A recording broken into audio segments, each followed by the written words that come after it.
Today we are going to be talking about 2F, converting expressions from exponential notation to radical notation and vice versa.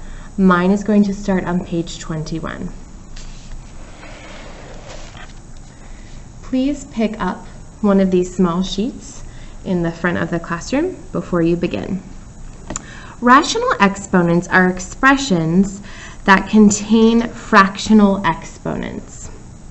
So you'll notice here we have a to the 1 over nth power, also meaning the nth root of a.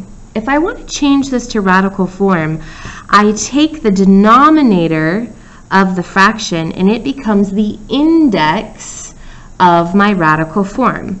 The denominator of the exponential form is the index of the radical form. If my numerator is 1, then my index goes on the outside. However, sometimes we have rational roots where the numerator is something other than 1. Say m over n. The nth root of a is raised to the mth power. So the denominator still goes outside as my index, but now my exponent inside is the mth power. I could also say that this is the nth index of a and raise it all to the mth power. That is also acceptable. So the numerator of the exponential form is the exponent on the variable inside the radical or outside the entire radical. So what we're going to do is we're going to take a look at a few examples today that talk about converting from exponential to radical and from radical to exponential. So let's take a look at changing our expression from exponential to radical form. So we're going to start off with a little bit easier problems where we just have one variable to the 1/4 power. So we are going to convert this to say that I have the 4th root of x.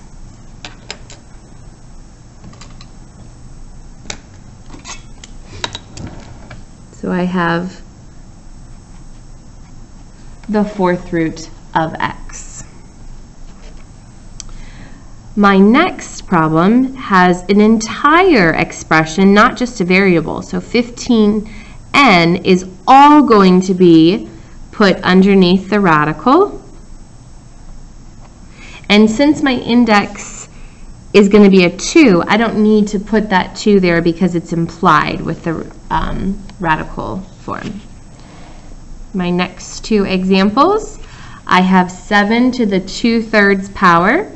Remember that the denominator becomes our index, so this is a cube root. And this is going to be 7 squared, or we can write this as the cube root of 7 all squared. Either one of those is acceptable answers. So for example 4, we would write the 4th root, that's our denominator, of AB all to the 3rd power, or we would say the 4th root of AB all raised to the 3rd power on the outside. Again, either one of those is acceptable. Okay, then we get into a little bit more complicated where we deal with negative exponents. Let's remember back to the last unit where we dealt with negative exponents. This tells me that I'm looking at the reciprocal function. So I'm going to write this as 1 over the square root of 7x. The index still stays, but now it's a reciprocal form. Let's take a look at number 6. So I have 2a to the negative 3/4. So this is going to be 1 over the 4th root of 2a all to the 3rd power, or I could write this as 1 over the 4th root of 2a to the 3rd power inside. Both are acceptable answers. Remember, you can pause at any time. So these are all examples in radical form. Now we're going to go the opposite direction, where we start in radical form and we convert to exponential form. Okay. So I want to change this so that it is in exponential form. So what we really want to do here is look at the index power. The index in this case is invisible, it doesn't exist. That means it has an index of 2. So xy to the 1/2 power. So we write it as a fraction.